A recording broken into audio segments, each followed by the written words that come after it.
Welcome to Traveler's Tales. I am your host, Greg Alonzo. Today I will be your guide through history as we take a look at the blood-sucking Chupacabra. Before we begin, just a quick reminder that to like, comment, and subscribe to Traveler's Tales. This really is the best way to help our channel grow and continue producing quality videos. Don't forget to hit the little bell icon to be notified each time we post new videos. Moving right along, mythology tells us one thing, while archaeology tells us another. What is a Chupacabra? Where did this legend originate? Did this cryptic creature actually exist? Today we will answer these questions as we take a look at this legendary vampire. The Chupacabra, literally translated from Spanish, means goat sucker. The legendary creature abounds in the folklore of the Americas.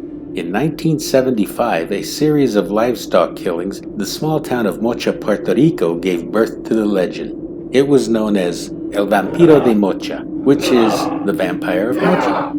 Initially, it was suspected that the killings were committed by a satanic cult. Later, more killings were reported around the island as many farms reported the loss of animal life.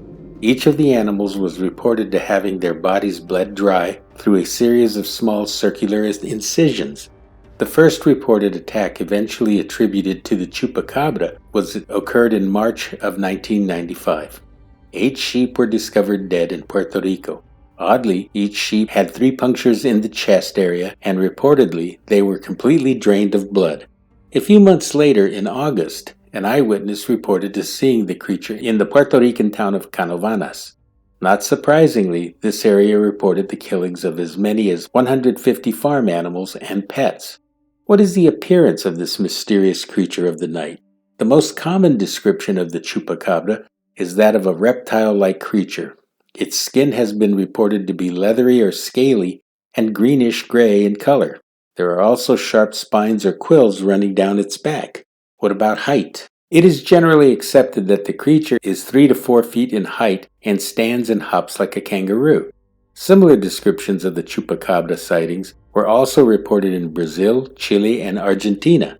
Another description of the Chupacabra is of a strange breed of wild dog. The form is mostly hairless and has a pronounced spinal ridge. The creature is also said to have usually pronounced eye sockets, fangs, and claws. This description has been reported as more common to Mexico and the southern area of the United States. What then is the plausibility of the existence of such a creature as the Chupacabra? Environmental factors could play a part in the alleged killings by the Chupacabra. Most of the deaths of farm animals and pets occurred after severe droughts. These environmental conditions could in fact provide a simple explanation for the livestock killings. Wild predators losing their usual prey to the drought were forced to hunt farm livestock for sustenance. Thus, the same could be said concerning the other supposed Chupacabra attacks. But what about the puncture wounds? It is not uncommon in live coyote attacks to leave its prey with minimal puncture wounds and only small minimal signs of attack. Due to these findings, biologists have concluded that these creatures are either raccoons or possums suffering from mange. The experts have denounced the existence of the Chupacabra, leaving it to the realm of myth. Nevertheless, cryptozoologists regard the Chupacabra as a viable cryptid, which is a creature living in the wild. What do you think?